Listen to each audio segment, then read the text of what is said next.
Kita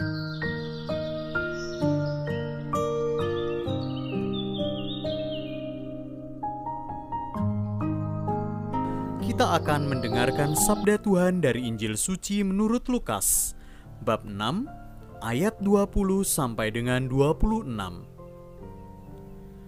Pada waktu itu Yesus memandang murid-muridnya lalu berkata, "Berbahagialah hai kalian yang miskin, karena kalianlah yang empunya kerajaan Allah. Berbahagialah hai kalian yang kini kelaparan, karena kalian akan dipuaskan. Berbahagialah hai kalian yang kini menangis, karena kalian akan tertawa. Berbahagialah bila demi Anak Manusia kalian dibenci, dikucilkan, dan dicela serta ditolak. Bersukacitalah dan bergembiralah pada waktu itu, karena secara itu pula nenek moyang mereka telah memperlakukan para nabi. Tetapi celakalah kalian orang kaya, karena dalam kekayaanmu kalian telah memperoleh hiburan. Celakalah kalian yang kini kenyang, karena kalian akan lapar.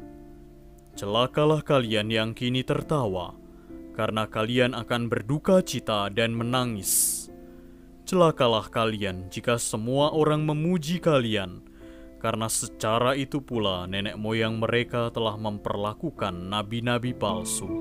Dalam nama Bapa dan Putra dan Roh Kudus. Amin. Saudara-saudara yang terkasih dalam Yesus Kristus, yang sering kita dengar adalah sabda bahagia, sebagaimana diceritakan oleh penginjil Matius. Matius bab 5 ayat 1 sampai dengan 12 mengawali khotbah di bukit. Kini dalam Injil Lukas, sabda bahagia bagi orang miskin diikuti dengan peringatan atau lebih tegasnya kutukan kepada orang kaya. Pertanyaannya, apakah ada yang salah dari orang kaya? Untuk memahaminya, mari kita sejenak mencermati konteks dan penjelasannya.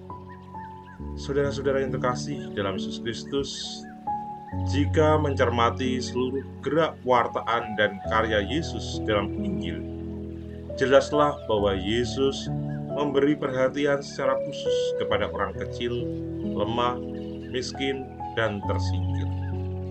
Orang-orang seperti inilah yang harus ditopang karena ketidakberdayaannya. Sebaliknya, orang kaya mendapat peringatan keras dari Yesus dengan sejumlah perilakunya. Kita ingat kisah pemuda kaya yang ingin mengikuti Yesus, namun menolak menjual harta bendanya dan membagikan kepada orang miskin.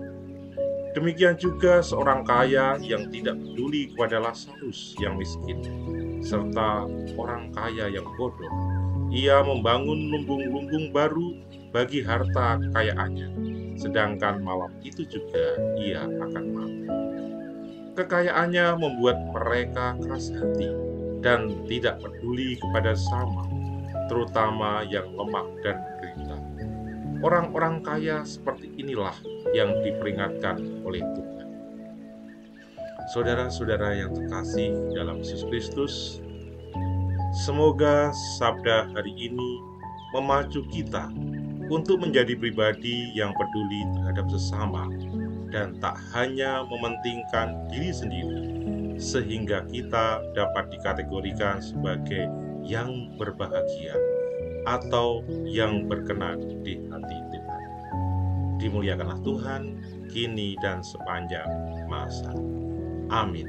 Dalam nama Bapa dan Putra dan Roh Kudus. Amin.